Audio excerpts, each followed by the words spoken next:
मेरे प्यारे देशवासियों, आत्मनिर्भर भारत की अहम प्राथमिकता आत्मनिर्भर कृषि और आत्मनिर्भर किसान, और इसको हम कभी भी नजरअंदाज नहीं कर सकते हैं। किसान को पिछले दिनों हमने देखा है, एक के बाद एक रिफॉर्म आजादी के इतने सालों के बाद किए गए हैं। किसान को तमाम बंधनों से मुक्त करना हो, वो काम हमने कर दिया है। आप सोच नहीं सकते होंगे, हमारे देश में आप अगर साबुन बनाते हैं, हिंदुस्तान के कोने में जाके साबुन बेच सकते हैं।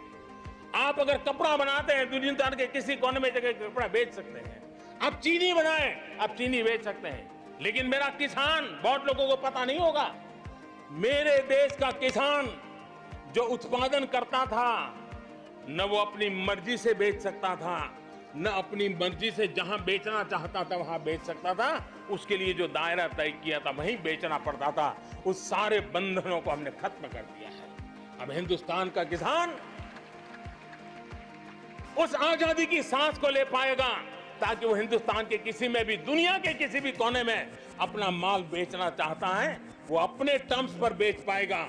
इस बात को हमने किसान की आय को बढ़ाने के लिए अनेक वैकल्पिक चीजों को भी बल दिया है। उसके किसानी में इनपुट कॉस्ट कैसे कम हो, सोलार पंप, उसको डीजल पंप से मुक्ति कैसे दिलाते, अन्नदाता ऊर्जादाता कैसे बने, मधुमक्खी पालन हो, फिशरीज हो, पोल्ट्री हो, ऐसे अनेक चीजें उसके साथ जुड़ जाएं ताकि उसकी आय दोगुना हो जाए। उस दिशा में हम लगातार काम कर रहे हैं। आज समय की मांग है, हमारा कृषि क्षेत्र आधुनिक बने, मूल्य वृद्धि हो, वैल्यू एडिशन हो, फूड प्रोसेसिंग हो, पैकेजिंग की व्यवस्था हो, उसको संभालने की व्यवस्था हो, और इसलिए अच्छे इंफ्रास्ट्रक्चर की जरूरत है। आपने देखा होगा इस कोरोना कालखंड में ही पिछले दिनों 1 लाख करोड़ रुपया एग्रीकल्चर इंफ्रास्ट्रक्चर के लिए भारत की सरकार ने आवंटित किए हैं, और इंफ्रास्ट्रक्चर जो किसानों की भलाई के लिए होगा, और इसके कारण किसान अपना मूल्य भी प्राप्त कर सकेगा, दुनिया के बाजार में बेच भी पाएगा, विश्व बाजार में उसकी पहुंच बढ़ेगी। आज हमने ग्रामीण उद्योगों को मजबूत करने की जरूरत है। ग्रामीण क्षेत्रों में विशिष्ट प्रकार से आर्थिक क्लस्टर बनाने जाएंगे।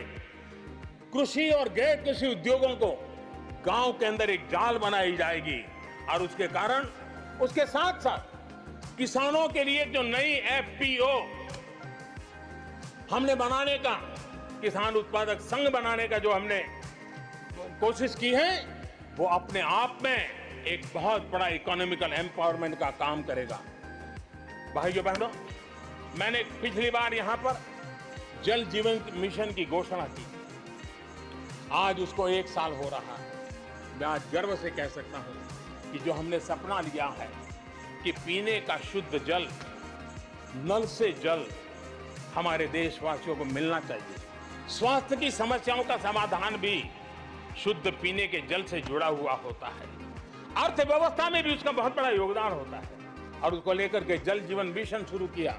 आज मुझे संतोष है कि प्रतिदिन हम 1 लाख से ज्यादा घरों में, हर दिन 1 लाख से ज्यादा घरों में जल पहुंचा रहे हैं, पाइप से जल पहुंचा रहे हैं। और पिछले 1 साल में 2 करोड़ परिवारों तक हम जल पहुंचाने में यशस्वी हुए हैं। और विशेष करके जंगलों में दूर दूर रहने वाले हमारे आदिवासियों के घरों तक ये पहुंचाने का काम, बड़ा अभियान चला है। और मुझे खुशी है कि आज जल जीवन मिशन ने देश में एक तंदुरुस्त स्पर्धा का माहौल बनाया है। जिले जिले के बीच में तंदुरुस्त स्पर्धा हो रही है, नगर नगर के बीच में तंदुरुस्त स्पर्धा हो रही है, राज्य राज्य के बीच में तंदुरुस्त स्पर्धा हो रही है। हर किसी को लग रहा है कि प्रधानमंत्री का जल जीवन मिशन का जो सपना है, उसको हम जल्दी से जल्दी अपने क्षेत्र में पूरा करेंगे। कोऑपरेटिव कॉम्पिटिटिव फेडरलिज्म को एक नई ताकत इस जल जीवन मिशन के साथ जुड़ गई है, और उसके साथ भी हम आगे बढ़ रहे हैं।